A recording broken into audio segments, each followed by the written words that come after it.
দাদা সময় 365 থেকে বলছি। হ্যাঁ বলুন। বলছি দাদা, বিজেপি শাসিত রাজ্যে বাঙালিদের ওপর অত্যাচারের প্রতিবাদে 16ই জুলাই পথে নামছে তৃণমূল কংগ্রেস। এই আন্দোলন শুধুই রাজনৈতিক স্ট্যান্ড নাকি বাস্তবেই ক্ষতিগ্রস্ত বাঙালিদের পাশে দাঁড়ানোর চেষ্টা, কি বলবেন? অবশ্যই যারা ক্ষতিগ্রস্ত বাঙালি তাদের পাশে দাঁড়ানোরই একটা চেষ্টা বা পাশে দাঁড়াচ্ছি।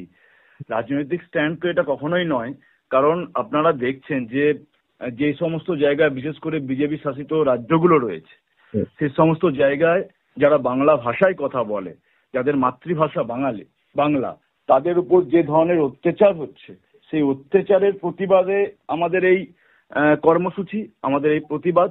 এবং তাদের আমরা পাশে দাঁড়াচ্ছি যেভাবে, সেটা হচ্ছে যে যখন বাইরের রাজ্যে আমাদের জনগণ অধিনায়িকা বাংলার মা মমতা বন্দ্যোপাধ্যায় ইতিমধ্যে বলেছেন যে যারা পরিযায়ী শ্রমিক আছে তাদেরকে কিভাবে ফিরিয়ে আনা যায় সেই ব্যবস্থা করছেন। অলরেডি অনেককে ফিরিয়েও এনেছেন। এবং আপনারা জানেন যে মানে আমাদের এই পরিযায়ী শ্রমিকটা আমাদের রাজ্যসভার সাংসদ সামিরুল ইসলাম উনি এটা দেখছেন। তো সেই জায়গায় বাঙালিদের পাশে সবসময় তৃণমূল কংগ্রেস ছিল, আছে এবং থাকবে। বাঙালি মানে পশ্চিমবঙ্গের বাঙালিদের পাশে। দাদা, বিজেপির বিরুদ্ধে বারবার আপনারা বাংলা বিরোধী মনোভাবের অভিযোগ করেছেন, কিন্তু বাস্তবে বাঙালিদের জন্য কি কি আইনগত ও প্রশাসনিক পদক্ষেপ নিয়েছেন? দেখুন, পরিযায়ী শ্রমিকদের জন্য একটা আইন অলরেডি আনা হয়েছে, ঠিক আছে।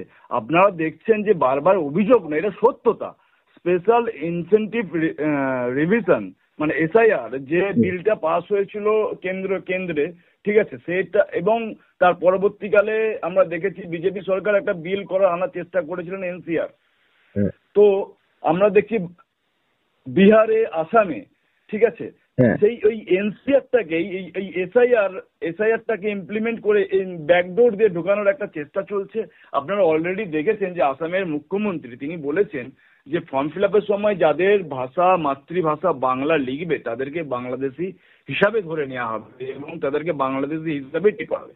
আপনারা দেখেছেন পশ্চিমবঙ্গের রাজবংশী একজনকে উনি হচ্ছে কিনা ডিটেনশন ক্যাম্পে যাওয়ার একটা নোটিশ পাঠিয়ে দিয়েছেন, এনসিআর এর নোটিশ পাঠিয়ে দিয়েছেন। তো এইটা অভিযোগ নয়, এটা ঘটছে, ঘটনা ঘটে চলছে। কিছুদিন আগেও আমরা দেখেছি যে উড়িষ্যা একটা সময় বাঙালি এবং উড়িষ্যা ভাই ভাই এরকম একটা ব্যাপার ছিল। তো সেই উড়িষ্যা থেকেও কিছুদিন আগে আমরা দেখেছি যে বাঙালি যে কলোনি সেইখানে আক্রমণ করা হয় এবং তাদেরকে মেরে হাওড়া ট্রেনে তুলে দেওয়া হয়। অনেক ক্ষেত্রে তারা ভয়ে পালিয়ে আসে। তো এই ঘটনাগুলো ঘটছে। আসলে ব্যাপারটা হচ্ছে যে আইডেন্টিটির একটা ক্রাইসিস তৈরি করার চেষ্টা চলছে।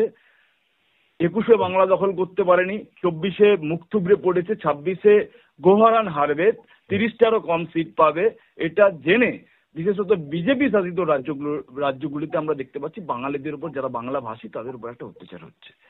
আর এর বিরুদ্ধে আমাদের প্রতিবাদ এবং তাদেরকে সুরক্ষা দেওয়ার জন্য, দেখুন সারা ভারতবর্ষ তো একটা যুক্তরাষ্ট্রীয় দেশ, এখানে শুধু পশ্চিমবঙ্গে আইন করলে এই জিনিসটা সমস্যার সমাধান হবে না।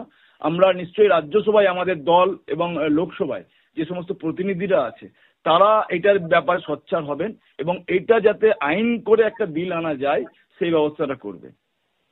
অসংখ্য ধন্যবাদ দাদা, আমাদের সময় 365-তে সময় দেওয়ার জন্য।